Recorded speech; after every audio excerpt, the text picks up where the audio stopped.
अन्नपूर्णा को अन्नर अधिष्ठात्री देवी माना जाए।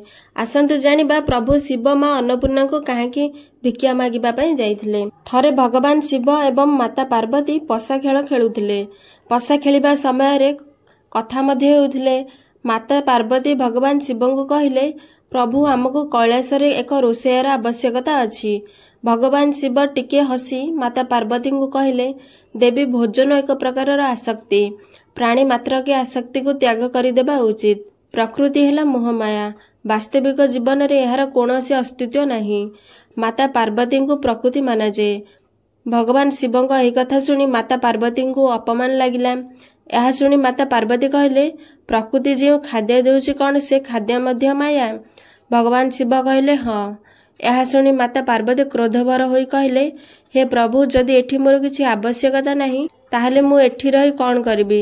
यह कही माँ पार्वती अंतर्ध्यान होई गले। मातांग जीवा परे भगवान शिव माता पार्वती को भाबी समाधि लीन होई गले। एहा परे तीन लोकरे अन्न मिलिला नहीं एवं तीन लोक हाहाकार होई उठिला।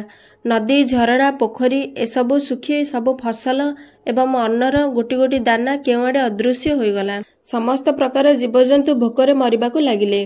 यह देखि माता पार्वती भक्तों कष्ट को सही न पारी काशी रे माँ अन्नपूर्णा बेशरे आविर्भाव हेले। माँ अन्नपूर्णा आविर्भाव रे पूरा पृथ्वी शस्य श्यामल होई उठिला। माँ अन्नपूर्णा समस्त जीवजंतु को खाद्य जल अर्पण कले। कैलासवासी भोकरे छटपट होई भगवान शिवंग पाखरे जाई गुहारी कले जे, हे महादेव, आमको एही भोक जंत्रणा सह्य हेउ नहीं। भगवान शिव निजको असमर्थ भाबी भिक्षा मागिबा पई निश्चय नेले। भगवान शिव भिक्षा मागी जाउथिबा रास्तारे जणे अघोरी भगवान शिवंकु अघोरी भाबी कहिले, जदि आपण भोजन पई भिक्षा संधान रे जाउछंती तेबे काशी रे जणे दिव्य स्त्री लोक निजर रोषेई बनाई समस्त भिक्षुकंकु खाद्य प्रदान करूछंती। आपण को सेठाकू जिबा उचित। यह शुणी भगवान शिव नंदी को नहीं काशी पहुँचिले। सेठी से देखिले माता पार्वती ही समस्त को अन्न प्रदान करुछंती। एहा परे से भिक्षुक होई माँ अन्नपूर्णा को आगरे जाई भिक्षा मागिले।